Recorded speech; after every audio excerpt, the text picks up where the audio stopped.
Pengurus koperasi gereja harus mendekam di jeruji besi setelah menggelapkan uang koperasi gereja hingga mencapai Rp471 juta. Pelaku berinisial MLN, 28, diamankan Polsek Nongsa menyusul adanya kerugian keuangan koperasi simpan pinjam yayasan gereja. Kapolsek Nongsa, Kompol Fian Agung mengatakan bahwa pelaku warga Punggur, Nongsa yang tak lain adalah pengurus dari koperasi gereja. Pelaku menggelapkan uang koperasi hingga mencapai Rp471 juta. Modusnya pun hampir sama pada umumnya kasus penggelapan dengan menggunakan kwitansinya fiktif. Pelaku ini melakukan penggelapan dalam jabatan dengan modus kwitansinya fiktif, di mana ia merupakan bendahara dari koperasi gereja, ujar Kapolsek Nongsa, Kompol Fian Agung saat menggelar pengungkapan kasus di Mapolsek Nongsa, Selasa, tanggal 21 Maret tahun 2023, siang. Kapolsek Nongsa juga menjelaskan sejumlah fakta yang dilakukan pelaku untuk melancarkan aksinya. Kata dia, pelaku melakukan penarikan uang secara berkala dengan menggunakan identitas beberapa anggota koperasi tanpa sepengetahuan korban. Pelaku memanipulasi lembar slip pengajuan pinjaman kredit fiktif yang dikeluarkan Koperasi Simpan Pinjam Kredit Union Jembatan Kasih, ucap Kapolsek.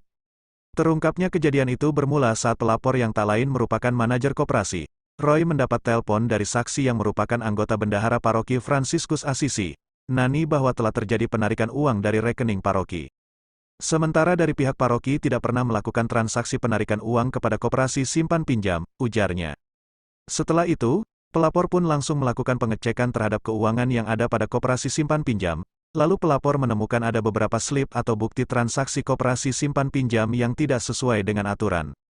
Lalu pelapor pun mengkonfirmasi kepada bendahara paroki Fransiskus Asisi terkait adanya nama salah satu dari anggota paroki Fransiskus yang melakukan transaksi. Namun pihak dari paroki Fransiskus Asisi mengatakan bahwa anggota yang namanya ada di dalam slip tersebut sama sekali tidak pernah melakukan transaksi apapun seperti yang tertera pada slip transaksi yang ada pada slip koperasi simpan pinjam tersebut.